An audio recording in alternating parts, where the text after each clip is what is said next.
Hey folks, today I'm making this video to provide some information about AAC 51 tooth cans. AAC, of course, is defunct, and we'll see what the new owners do with it. But there's a lot of these 51 tooth cans out there, and not a tremendous amount of information, so I thought I would make this video to provide some info. This, of course, is a Dead Air Nomad 30 with a Plan B by Q mount adapter on the end of it, and we'll talk a little bit about that and how they compare. So AAC started making these 51 tooth cans in the late aughts, maybe 2006, 7, 8. They went from the 18 tooth mount system to the 51 tooth. So there's 51 teeth on this ring that goes around the base of the flash hider. And then you have this heavy-duty Acme thread, I believe that's what it's called, that the can screws onto. It's pretty coarse, it's not fine, so it's pretty rugged. Of course, the knock on the 51 tooth system is that these two teeth here that engage these teeth get worn down rather quickly if you simply install it without holding the button down. So be sure and hold the button down. At some point, I'll probably need to get these cans over to somebody like Echo Machine to have the mounts redone to a different style. But I'm going to use them until then, and I'm going to prolong the life of the ratcheting system by pushing the button down when I install and remove the cans, of course. So, little trick you can have there. But you really can't use or maintain these things. You have to get them fixed by AAC or get them converted nowadays by somebody like Echo, who by all regards does incredible work. So these cans have a Coltac Corset model suppressor cover on them because I don't want to burn my leg when I do certain drills with the rifles. And a lot of suppressor covers are very heavy. These are not. These are very light. So that's a 5-inch, 6-inch, 6.5 inch, and there's your weights. Again, very, very light, nice. I didn't take the covers off for this video because I've spent some effort getting them on there nice and tight so they don't move, and I'm not going to undo them just to make a video. But here's a new one that's going to go on the M4 2000. So nice and light, very effective, very heat resistant. So your Mini 4 is 5.3 inches and 14.5 ounces without the cover. I did some weighing and some measuring today for you to have actual weights. 556 SD and the M4 2000, they are the same length. The literature says they're a little bit different. I think 1/10 of an inch, but I'm not finding that here. So I checked with a straight edge, and they're pretty identical on length. Of course, weight 20 versus 18, so 20.1 and 18.0. And then we have our 762 SDN6, and that's 20.8 ounces, and it's a little bit longer, 7.5. Interestingly enough, a more modern can, the Nomad 30 with a Plan B, pretty much the same length as these two cans, shorter than this can, and of course, significantly lighter. And that means something. I don't know about you, but I'll take a lighter, heavier can most days over, or correction, a longer, lighter can most days over a heavier can. Now, when you look at weight, you got to consider the weight of the mount.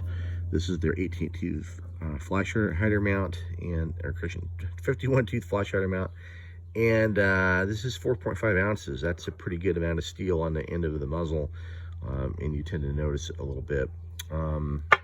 The Plan B here I have set up on this Nomad, so attached to a cherry bomb by Q, which I believe the 762 cherry bombs are 2 ounces, and the 556 cherry bombs are 1.6 ounces. So you're getting a pretty lightweight system here compared to this one. So this and this, you're looking at 25.3 ounces, and this with the cherry bomb, you're looking at 16.4 ounces, I want to say. So pretty significant difference in the weight, plus You can change out your front cap and change out your adapter here for different things, and you really can't do that with these, right? So there is that. So how do these compare on sound? Well, Suppressor Shop on their YouTube channel has a bunch of videos, and it's non-scientific testing, but they, you know, used a decent meter, and just to give you some comparative info. And on a 16-inch 556, these are all in the I think low to mid 130 dBs. Except for that one. That one's a bit louder than these. This one is going to be around 140, 140, 142, 43 dB. So low 140s, that'll be low 140s or high 130s, and low 130s, low 130s, I think mid 130s. At the ear, they're about the same. Why? Well, fewer baffles, less back pressure, right? The Nomad is a fairly low back pressure can, and that's the design of it.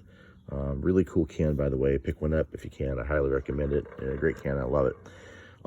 But you know, at the ear, if you're using a self-loading rifle with an ejection port where noise comes out when the action unlocks, you're going to get some noise at the ear. So, but funny enough, these are all fairly comparable in noise at the ear. They're all about 143 decibels.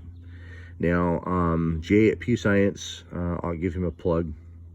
He's doing some fantastic work with really high-tech equipment that can work faster and more accurately measure the decibels. So if you want lab science stuff, get a subscription to Pew Science, and he hasn't done a whole lot of testing on 5.56 cans yet, but he will be. So take a look at what he's doing, and as comparative purposes, these cans are actually not that different, except this one. This is louder at the muzzle by about 10 dBs than these, but at the shooter's ear, they're pretty comparable. All right, now we did have a end cap strike on this one, and no baffles were struck. I've looked at it extensively, and I shot it more, and it's not a problem. At some point, I may take a file and file that down. Or I may send it to Echo Machine and have him repair that. I saw another can that he repaired like that, and did a great job. So by all accounts, Echo Machine, great guy, doing great work. Anyway, so hope that answers some questions for you guys in regards to AAC 51 tooth cans. All right, thanks.